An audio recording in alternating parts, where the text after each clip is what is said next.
In 2005, a man worth hundreds of millions of dollars walked into his office building in Toronto, loaded 13 boxes of documents onto a trolley, and wheeled them out to his car.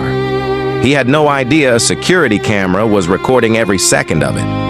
That footage would cost him everything. His name was Conrad Black. He once controlled the third largest English-language newspaper empire on the planet. He was a lord. He dined with prime ministers and presidents. He had it all, and he threw it away, not with some grand conspiracy, but with one moment of panic caught on tape. This is his story. To understand how Conrad Black fell, you first have to understand what he built. Born in 1944 in Montreal into a privileged family, Black was never just wealthy. He was obsessed with power. He was the kind of man who, at the age of 8, invested his entire life savings of $60 into a single share of General Motors. Not because he needed to, but because he was already thinking like a businessman. By the time he was in university, he had already bought his first newspaper, a small publication in Quebec called the Eastern Townships Advertiser. That was 1966. He was 22 years old. It was the first domino in what would become one of the most impressive media empires the world had ever seen. Over the next 3 decades, Conrad Black acquired newspapers the way other men collect watches. Community papers first, then regional ones, then national papers, then international ones. At his peak, he controlled Hollinger International, a publishing empire that included the Daily Telegraph in London, the Chicago Sun-Times, the Jerusalem Post, Canada's National Post, and over 400 newspapers across North America.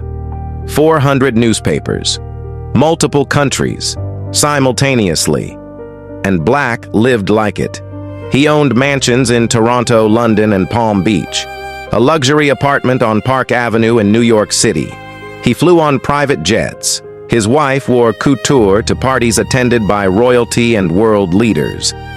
In 2001, the Queen granted him a life peerage. He became Lord Black of Cross Harbour, an actual British lord. From a single newspaper in rural Quebec to one of the most powerful media titles in Britain. This was not a lucky man. This was a builder. So what went wrong? Everything, quietly, over 7 years, and almost no one noticed. Here is how the scheme worked. When Hollinger International sold one of its newspapers, the buyer would sometimes pay what is called a non-compete fee, money paid to ensure Hollinger would not immediately launch a rival paper in the same market. Reasonable on the surface. Except Conrad Black did not put that money into Hollinger's accounts, where it legally belonged to the shareholders. Instead, he and his associates quietly routed those fees into their own private holding companies and kept them personally. He did this not once, but on dozens of occasions between 1997 and 2003. A 513-page investigation concluded that Black and his associates had transferred more than $400 million out of Hollinger in just 6 years, representing nearly 95% of the company's entire adjusted net income. And it was not just the non-compete fees. Company money paid for a $42,000 birthday party for his wife at one of New York's most exclusive restaurants. Corporate funds covered Rolls-Royces, $23 million in private jet costs, a $4,000 towel warmer, antique Chinese carpets, and opera tickets. One of his associates purchased an entire Hollinger property for $1. Shareholders were being robbed in broad daylight. But they were about to find out. In 2003, the Hollinger board confronted Black with $32 million in unauthorized payments. He was forced to resign as CEO. Federal investigations followed. And that is when Conrad Black made the mistake. Security cameras at his Toronto office building recorded him personally loading 13 boxes of documents onto a trolley and removing them from the building. That footage played at his criminal trial. The jury did not take long to decide.